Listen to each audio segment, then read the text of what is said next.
we need to know how to embrace failure. You innovate in deep tech when you know how to celebrate failures and get learnings from that.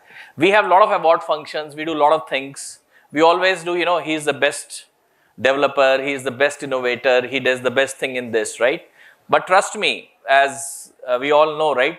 Thomas Edison said, when his bulb experiments were failing, he said, every time it's failing, what do you have to say?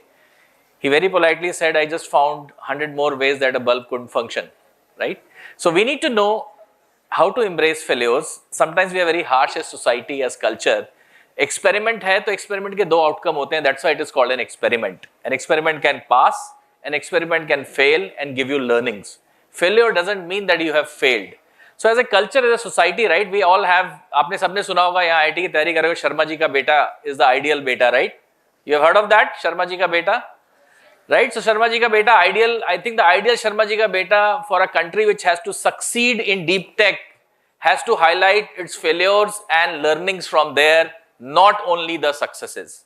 So that's when you build deep tech, and I think that's a constant that I want to see, that how do we embrace failure and learn from that culturally, society wise, and as a country.